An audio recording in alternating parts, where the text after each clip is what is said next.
చాలా రోజుల తర్వాత కలుస్తున్న మీడియా మిత్రులందరికీ నమస్కారం. ఒక పాట అనేది ఒక పాటకు ఉండే స్వయం శక్తి, స్వయం ప్రతిపత్తి, అనంతమైన విస్తృతి ఏమిటన్నది ఈ చిత్రంలోని నీలి నీలి ఆకాశం అనే పాట ద్వారా రుజువైనందుకు, ఆ పాట రూపకల్పనలో నేను ఒక భాగమైనందుకు చాలా చాలా సంతోషంగా ఉంది. ఈ పాటను నాకు రాసే అవకాశం ఇచ్చిన మున్నాకి, అనూప్ గారికి, ప్రదీప్ గారికి, మా అందరికీ అవకాశం ఇచ్చిన బాబు గారికి మనస్ఫూర్తిగా ధన్యవాదాలు. ఈ పాట ఇచ్చిన స్ఫూర్తితో, ప్రేరణతో చిన్న సినిమాల్లో మరిన్ని మంచి పాటలు, అర్థవంతమైన పాటలు రాసే నూతనోత్తేజం నాలో ప్రవేశించిందని సవినయంగా మనవి చేస్తూ మరొక్కసారి మా యూనిట్ సభ్యులందరికీ ధన్యవాదాలు. ఈ చిత్రంలో ఉన్న 5 పాటల్లో నేను 4 పాటలు రాశారు. ఒక పాట అనంత్ శ్రీరామ్ రాశారు.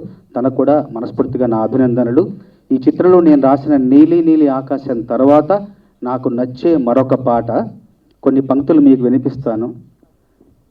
మన మధ్యన మే మధ్యన ఉంటానంటూ బతిమాలింది చిరుగాలి, మీ పాదం తాకాలంటూ అలలైంది ఆ కడలి, తన మచ్చను మీ స్వచ్ఛతతో కడగాలంది జాబిల్లి, మీ భారం మోసేటందుకే పుట్టానంది ఈ పుడమి, ఆశలు ఆకర్షణలు ఏమీ లేని ఆడ మగ స్నేహం, దేవుడే ప్రేక్షకుడై చూసి చూసి మురిసే మీ స్నేహం, ఇదేరా స్నేహం, ఇదేరా స్నేహం, ఇదేరా స్నేహం, ఇదేరా స్నేహం, కనివిని ఎరగని స్నేహం, ఇది కాలం చూడని స్నేహం,